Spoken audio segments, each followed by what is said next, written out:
నమస్తే. Spiritual, motivation, educational వీటికి సంబంధించి ఇంటర్వ్యూస్ ఇవ్వదలుచుకున్న వాళ్ళు కింద నంబర్ కి కాంటాక్ట్ చేయండి. నమస్తే, వెల్కమ్ టు అవర్ ఛానల్. నేను పద్మిని. ప్రస్తుతంతో పాటు ప్రముఖ ఆధ్యాత్మికవేత్త, దత్త ఉపాసకురాలు శ్రీమతి లతా దత్త గారు మనతో పాటు ఉన్నారు. మాట్లాడదాం. నమస్తే అక్క. జై గురుదత్తారా. అక్క, భోగి ముందుగా మీకు భోగి శుభాకాంక్షలు. రెడ్ టీవీ ప్రేక్షకులకి, నీకు అందరికి కూడా భోగి శుభాకాంక్షలు. సంక్రాంతి భోగ భాగ్యాలని తీసుకొచ్చేటటువంటి భోగి మరియు మకర సంక్రాంతి శుభాకాంక్షలు. థ్యాంక్ యూ అక్క. మీకు కూడా మకర సంక్రాంతి శుభాకాంక్షలు. చాలా చాలా ఇష్టమైనటువంటి పండగ. ఎవరు పిలిచినా, ఎవరు పిలవకపోయినా అయ్యయ్యో, నాతో పాటు వచ్చేనా? తప్పకుండా తప్పకుండా. అంటే ఏం లేదు, ఆంధ్రాలో చాలా బాగా జరుగుతుంది. బాగా జరుగుతుంది ఆంధ్రాలో, అసలు చాలా బాగుంటుంది కాబట్టి మా మమ్మీ ఇంటికి వెళ్ళిపోతున్నాను ఈసారి. అవునా? నేను పుట్టిన తర్వాత నేను ఆంధ్రాలో పండగ అంత బాగుంటుందని చూసింది నేను మహాన్యూస్ లో పనిచేసేటప్పుడు. నేను ప్రోగ్రామ్ చేయడానికి వెళ్ళా. అసలు కళ్ళు చెదిరిపోయాయి. ఇంకా 1 వీక్ కి ముందు భీమవరం, అయ్యో బాబోయ్, భీమవరంలో అడుగు పెట్టామంటే ఇంకా చూడక్కర్లేదు. అందమైన రంగవల్లులు, సంక్రాంతి సంబరాలు. అసలు సంక్రాంతి అంతా భీమవరంలోనే ఉన్నారు. అసలు అన్ని పండగలు కలిపి ఒక్క సంక్రాంతికి ఒకటి చాలేమో అనిపిస్తుంది.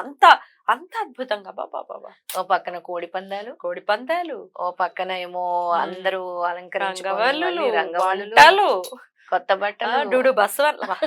అద్భుతం, అసలు అద్భుతం. ఈ పండగ అంటే పండగే, సంక్రాంతి పండగే. రైట్. సంక్రాంతి పండగ, భోగి మనకు తెలిసిందే, అందరూ చేసుకునేదే. అయినప్పటికీ తెలియని వాళ్ళ కోసం మళ్ళీ కమెంట్లు పెడతారు, ఇది వరకు తెలీదు అని చెప్పి. తెలియని వాళ్ళు ఉండొచ్చు కదా. వారి కోసం భోగిని ఎలా చేసుకోవాలి, సంక్రాంతిని ఎలా చేసుకోవాలి చెప్పండి అక్క. తప్పకుండా పద్మిని, చాలా చక్కటి విషయం, అందరికీ తెలిసే ఉంటుంది. కానీ ఊర్లలో ముఖ్యంగా పాత వస్తువులన్నీ తీసుకొని భోగి మంటలు వేస్తారు. ఎందుకు పాత వస్తువులు తీసుకొని వేస్తారు అని అంటే, పాతతనాన్ని, నువ్వు గతంలో ఏదైతే సాడ్నెస్ అనుభవించావో, బాధలను అనుభవించావో, అవన్నీ కూడా ఈ రోజుతో మంట కలిసిపోతున్నాయి. మళ్ళీ ఒక కొత్తతనం, నూతన ఉత్సాహము. అంటే సూర్యుడు ఎంత కాంతినిస్తాడో అలాంటి మకర సంక్రాంతి కదా, అలా తేజోవంతంగా రేపటి నుంచి నువ్వు ఉండాలి అని సంకేతం అనమాట. పైగా మన ఉష్ణోగ్రతల గురించి కూడా పూర్వం పెద్దవాళ్ళు భోగి మంటల్ని వేసేవారు అనమాట. అదొక కారణము. మన పాతదనాన్ని తీసేసి మనం ఏదైతే అంటే చాలా మంది చూస్తే పాస్ట్ లోనే ఉండిపోతారు. నాకు ఇలా జరిగింది, అలా జరిగింది, ప్రెసెంట్ కూడా హ్యాపీగా లేదు అనే ఫీలింగ్ ఉంటుంది. అసలు నిజంగా ఏవైనా అప్పులు ఉన్నాయి, లేకపోతే ఏదైనా దీర్ఘకాలికమైన సమస్యలు ఏవో ఉన్నాయి, అసలు పండగ చేసుకోవడానికి ఇష్టపడరక్క. వాళ్ళని ఎట్లా మోటివేట్ చేయాలక్క? ఎందుకంటే మనం స్టార్ట్ చేయాలి ఏదో ఒకటి. అలాంటి వాళ్ళ కోసమే పద్మిని ఇది. ముఖ్యంగా ఇలాంటి వాళ్ళ కోసం మన సనాతన ధర్మం ఎంత గొప్పదని అంటే, ప్రతి దానికి ఓ విశిష్టత ఉంటుంది. ఈ భోగ భాగ్యాలను తీసుకొచ్చేదని ఎందుకు చెప్పారు? మనం చేసేది చక్కగా అందమైన రంగవల్లులు వేస్తాం. ముందుగా రంగవల్లు వేసి దాంట్లోనే కదా భోగి మంటలు పెడతాం. ఆ రంగవల్లులు ఎందుకు వెల్కమ్ చెప్తున్నాము. పూర్వము బ్రహ్మదేవుడి నుంచి స్టార్ట్ అయింది ఈ రంగవల్లులు. ఎందుకు అనంటే, అసలు రంగవల్లులు ఎక్కడి నుంచి మొదలయ్యాయి అంటే, బ్రహ్మదేవుడు ఒక రాజు కుమారుడు చనిపోతే ఆయన ఈ విధంగా ఆ అబ్బాయి బొమ్మ గీయమంటారు. ఆ అబ్బాయి బొమ్మ గీసిన తర్వాత నేను అందులో ప్రాణం పోస్తాను. అదొక స్టోరీ చెప్పుకోవాలంటే మళ్ళీ ఇంకొక ఎపిసోడ్ కావాలి అంటారు. అసలు అక్కడి నుంచి దేవతల్ని ఆహ్వానించడానికి, ఒక శుభ సంకేతానికి, ప్రతి గుమ్మం దగ్గరికి వచ్చినప్పుడు కూడా ఒక అందమైన గీతలు, ప్రతి గీతకు కూడా ముగ్గుకి కూడా అర్థం ఉంటుంది. ఇన్ని చుక్కల ముగ్గు. లాస్ట్ కనుమ రోజు రథం ముగ్గేసి ఎందుకు తోక వేసి వదిలేస్తాం? అలా వెళ్ళిపోవాలి, రథం వెళ్ళిపోతుంది కాబట్టి. అందుకే ముగ్గుకి అంత విశిష్టత. లక్ష్మీకరము, దేవతల్ని ఆహ్వానించడం కోసం మనం ముగ్గులు వేస్తాం. మేము పండగ చేసుకోము, ఇలాగే దిగులుగా ఉంటాం, మేము గుమ్మం శుభ్రపరచుకోము, అసలు గడపను శుభ్రపరచుకోము అనుకునే వాళ్ళందరూ కూడా అంటే ఎలా? మేల్కోనండి, కొంచెం నూతన ఉత్సాహం తెచ్చుకోండి, పాతతనాన్ని వదిలేసేయండి. అందుకే మకర సంక్రాంతి. కొత్త పంటలు ఎందుకు జరుపుకుంటున్నాం? కొత్త పంటలు, పాడి పంటలు, పశువుల్ని చక్కగా అలంకరించేసేటటువంటి పండుగ. అలా చేసుకొని రంగవల్లులు వేసి పాతవి ఏవైతే ఉంటాయో అవన్నీ వేసి అందులో దగ్ధం చేసేస్తున్నారు. మీ ఈవిల్ ఫోర్సెస్ ని, మీ చెడు గుణాలని అన్నిటినీ అందులో వేసేసి ఒక కొత్త నూతన ఉత్తేజంతో మీరు నెక్స్ట్ సంక్రాంతి రోజు నుంచి ఉండబోతున్నారు. అది భోగి. ఇంకా అందులో వేసేటటువంటి పిడుకలు, లేదంటే ముగ్గులో పెట్టేటువంటి గొబ్బెమ్మలు కూడా ఏంటి అనంటే, సైంటిఫిక్ గా కూడా దానికి చాలా రీజన్ ఉంది. మనం వేసే పిడకల వల్ల ఆక్సిజన్ ప్యూరిఫై అవుతుంది. ఆ చక్కటి గాలి మనం పీల్చుకోవటం వల్ల మనకి ఏవైతే లంగ్స్ కి సంబంధించిన వ్యాధులు ఉన్నాయో, ఈ బ్రీతింగ్ ప్రాబ్లమ్స్ ఉన్నాయో అవన్నీ కూడా తొలుగుతాయి. Scientific reason. అందుకే పిడకలు వేసి చేస్తారు ఊర్లలో. భోగి మంటలు అంటే చాలా ఇష్టపడతారు. దాన్ని మీరే నీళ్లు కార్చుకొని ఆ స్నానం నీళ్లు చేస్తా. స్నానం చేస్తాం. అవును, మేము అవును. కూడా అంతే, అందులోనే ఉమ్. నీళ్లు కాచుకుని దాంతోనే స్నానం చేస్తుంటాం. Good. అది ఆరోగ్యానికి చాలా మంచిదన్నమాట. ఉమ్.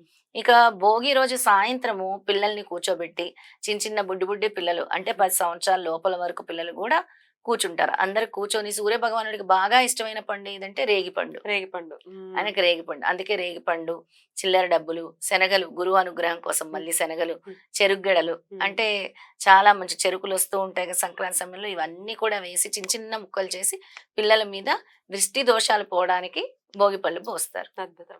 ఎటువంటి దృష్టి దోషాలు ఉన్నా కూడా ఆ రోజు పిల్లలకి ఈ విధంగా భోగి పళ్ళు పోయటం వల్ల ఆయుర ఆరోగ్యాలతో ఉంటారని పిల్లలందరికీ కూడా దిష్టి తీసి భోగి పళ్ళు వేస్తారు. ఇంకా చిన్నపిల్లలు ఉండే ఇళ్లలో బొమ్మల కొలువులు పెట్టుకుంటారు. చాలా చక్కటి అందమైన బొమ్మల కొలువులు పెట్టుకుంటూ ఉంటారు. ఇంకా పతంగుల పండుగ అంటారు బా. తెలంగాణలో. అసలు ఇక్కడైతే నెక్స్ట్ లెవెల్ అవుతూ ఉంటుంది. Right, కైట్ల right. పండుగ, పతంగుల పండుగ అంటారు. అవును, అవును. అవన్నీ కూడా జరుగుతూ ఉంటాయి. ముఖ్యంగా మినుము తింటారు అందరూ. మినుము అంటే ఇడ్లీలు, ఇలా మినపప్పు గారెలు కొంతమంది గారెలు. తింటారు.